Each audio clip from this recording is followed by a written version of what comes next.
frost on our stuff this morning. It's the day after Mother's Day, so the 16th of May. Goes along with the weather. You never know.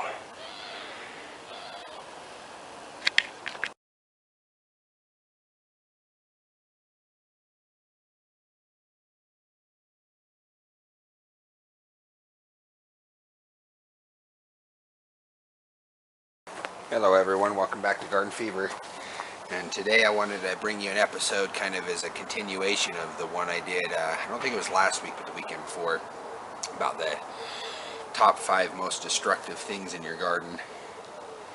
And so today, I think what I'm going to do is do the top 5, well, I wouldn't say the top 5, but I'm going to address those top 5 and kind of give some solutions to some of those problems that we discussed last week. And for those of you who didn't catch that episode or whatever, or new to the channel, I'll put the description or the link to the video in the description. But anyway, thought I'd come out this morning and do it kind of early, because when I came out this morning there was frost. I don't know if you can see my breath, but this May 16th in Utah, in Zone 6, and we've got frost on things, which is a very cold spring. We've had a few days that were in the 80s, but it's been kind of a lot of rain, then kind of hot, and then, or getting hot, and then now we're back to cold again, and so the plants are kind of struggling a little bit this year. I'm kind of anxious to see how well they do.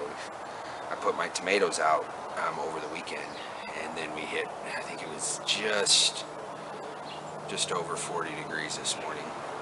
But anyway, I thought I'd start this video off in front of my chart. It's actually starting to go to seed, and I'm letting it do that. I've eaten it and eaten it and eaten it, and used it as a chop and drop. And but anyway, I'm gonna let it go to seed and try and get a new generation next year in the same spot. We'll see if we can do it, but I've eaten so much of it that I'm okay with that going to seed. But anyway, I'm going to do this in sections just so you're not sitting here looking at me talking.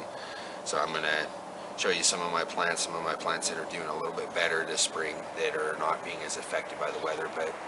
And as I do, I'll go over my ideas on how you can guard against some of these destructive things that I talked about in my last video.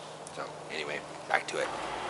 Okay, we'll start with number 1 here. This is my rhubarb with a bunch of eggshells kind of sprinkled on top of it, but it did okay. It suffered some damage through some hail over here. You can kind of see it, I think, if we zoom in here. Yes, if you notice the holes right here, it came from hail, but it's taken the wind, it's taken the heat, it's taken the colder weather that we've had so far. So I'm going to start with this one. But anyway, a quick recap on this video, on this portion of the video. The top 5 on my list were from least to greatest.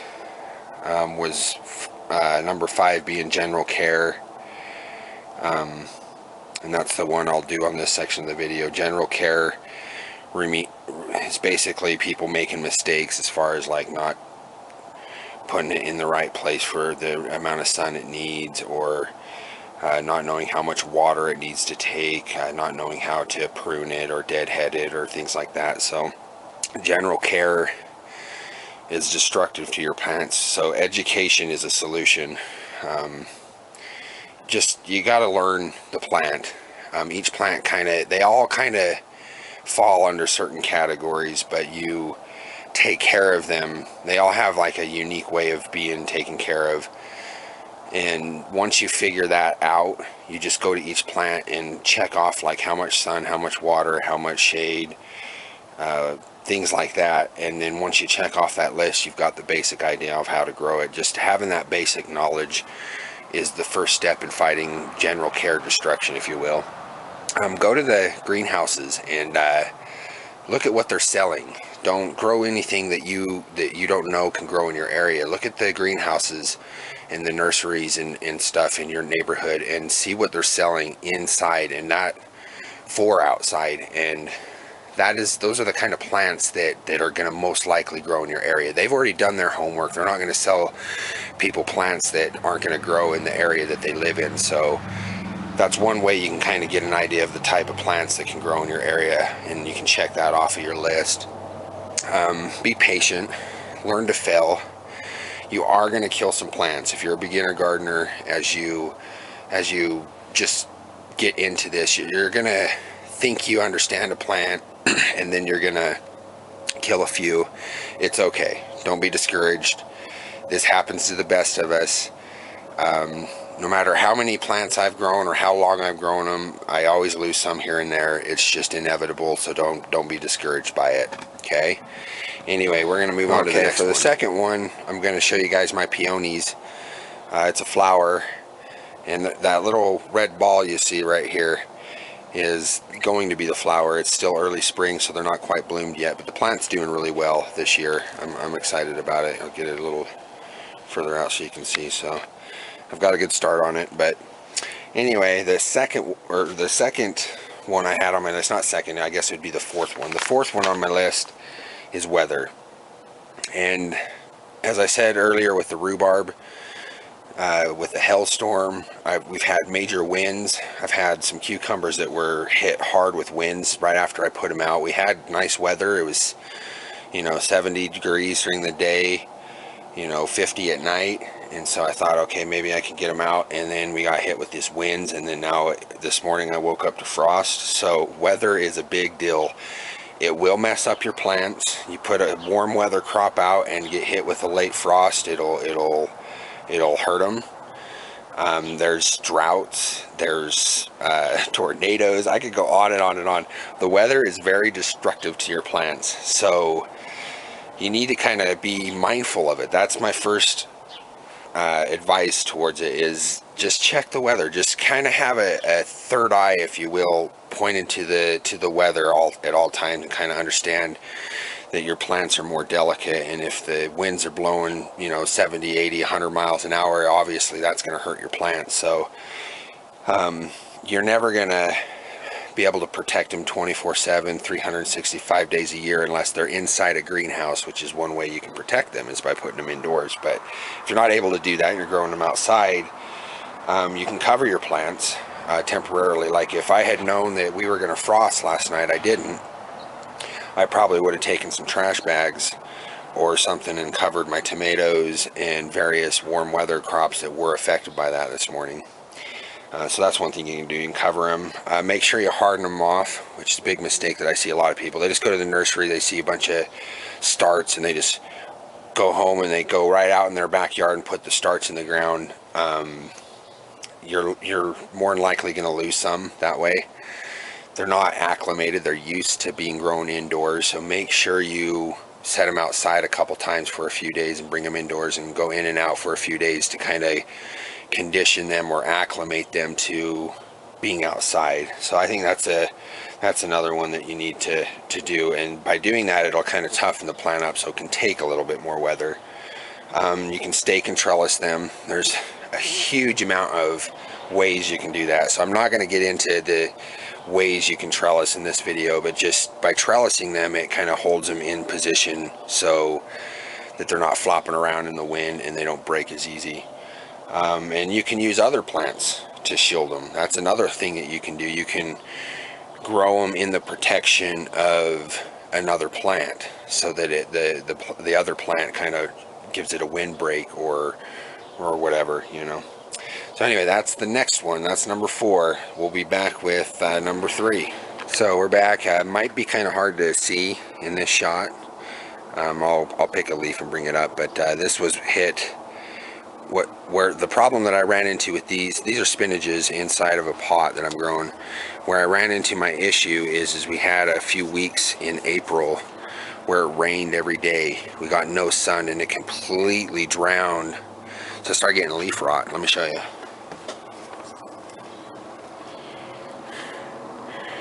I'm not sure if that'll focus, but if you can see that,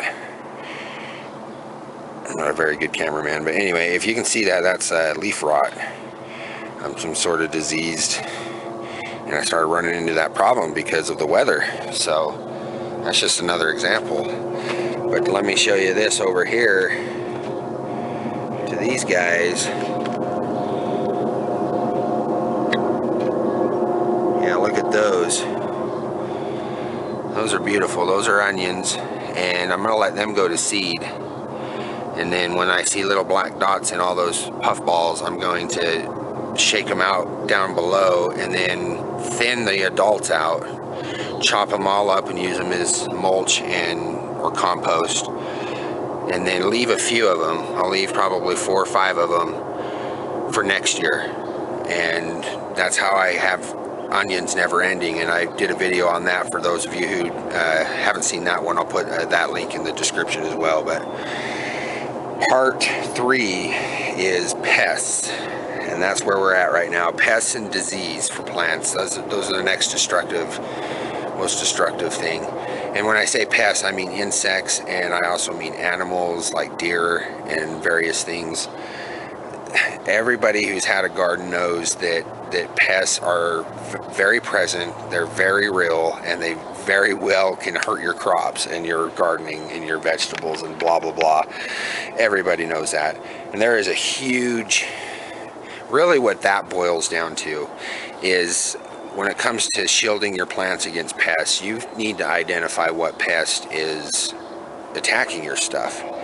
You may have various pests doing this, where you're getting hit through multiple pests, like the cabbage looper, and then grasshoppers, and then, you know, squash bugs, and then deer come running through, and you know, so on. You need to identify what is attacking them, and then that is, from there you base your defense against them. You know, I've seen deer jump fences that were like 9 feet tall. So it can be very difficult. You'd have to completely cover them for deer. You know, you have to encase or grow it in a greenhouse. That's another way to do it. For pests like insects, you can grow pest-resistant plants. There's plants that resist certain pests, and some that act as a deterrent. Not necessarily bug-proof plants, but they're not fond of it. So when they smell it, they kind of go the other way.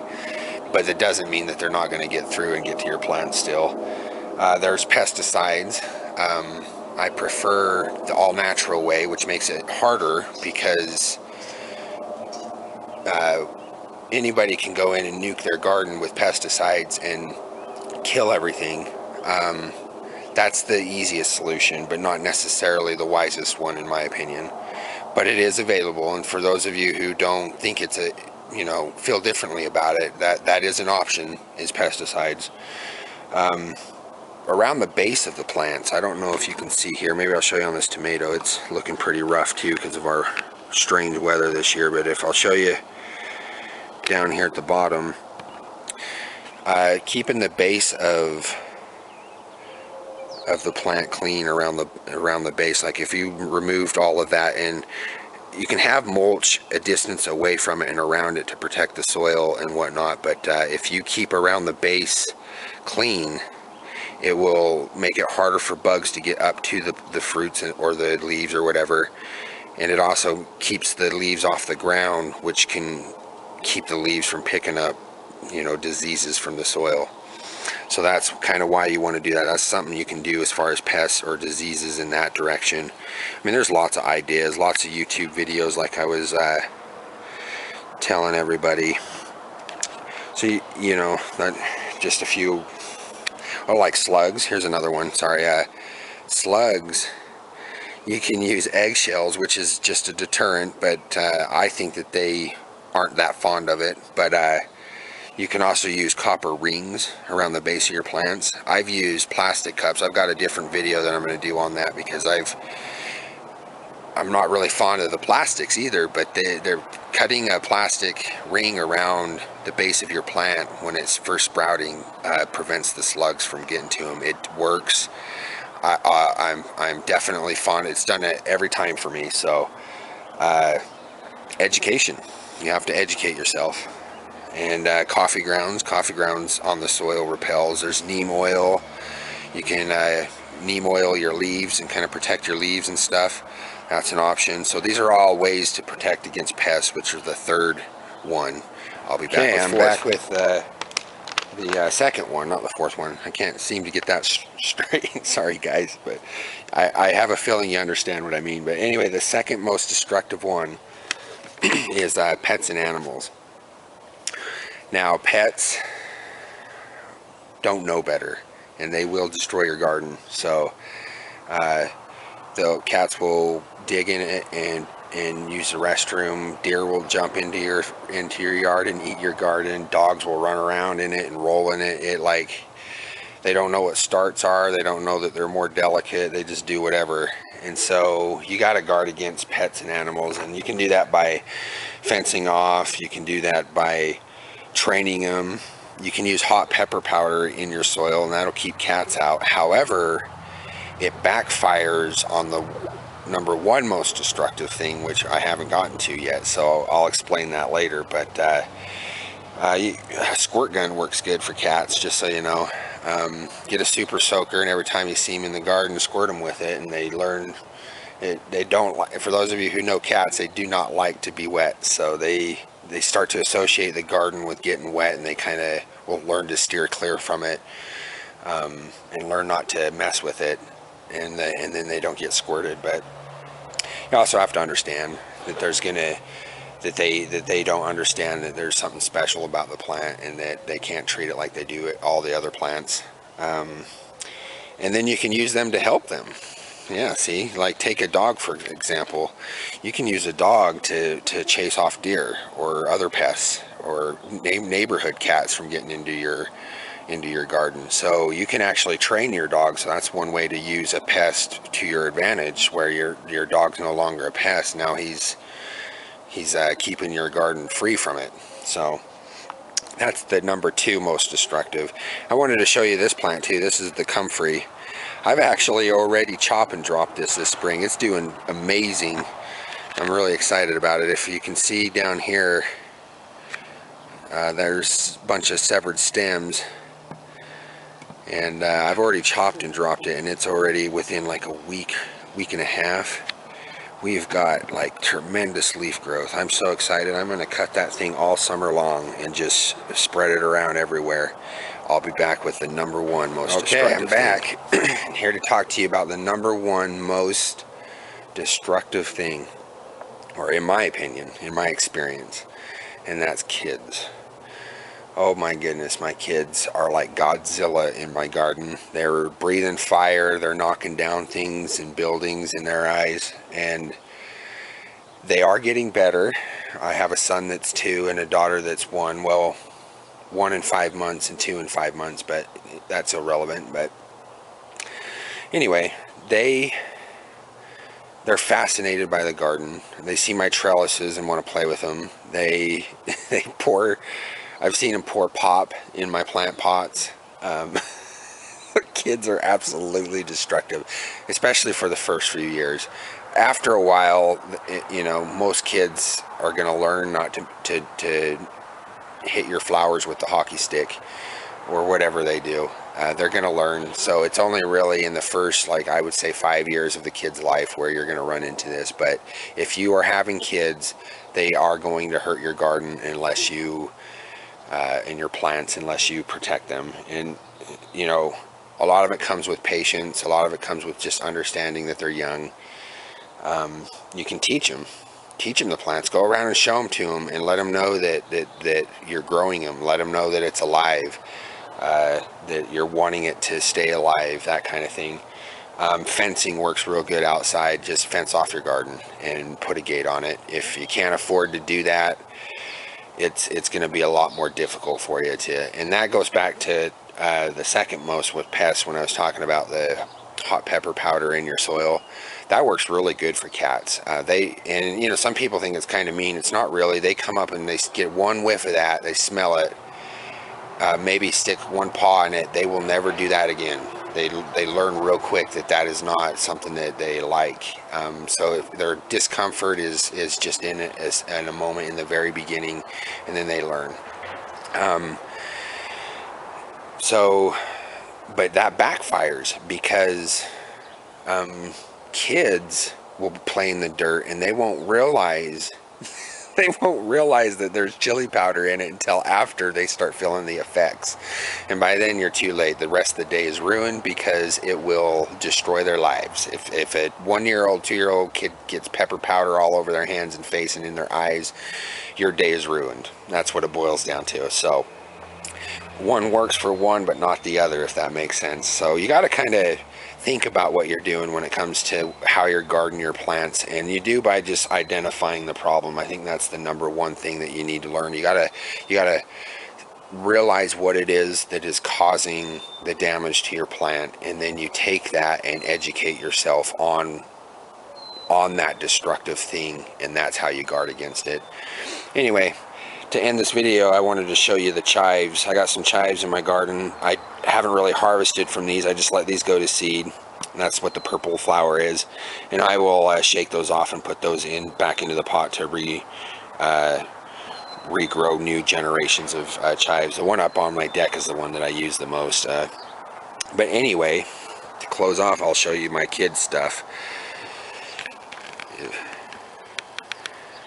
It's one reason why I have a little bit of grass is for my kids, but if I didn't have kids, I'd probably be not having grass. But anyway, they will destroy your garden. This is Corey Lefevre with Garden Fever. We'll see you next time.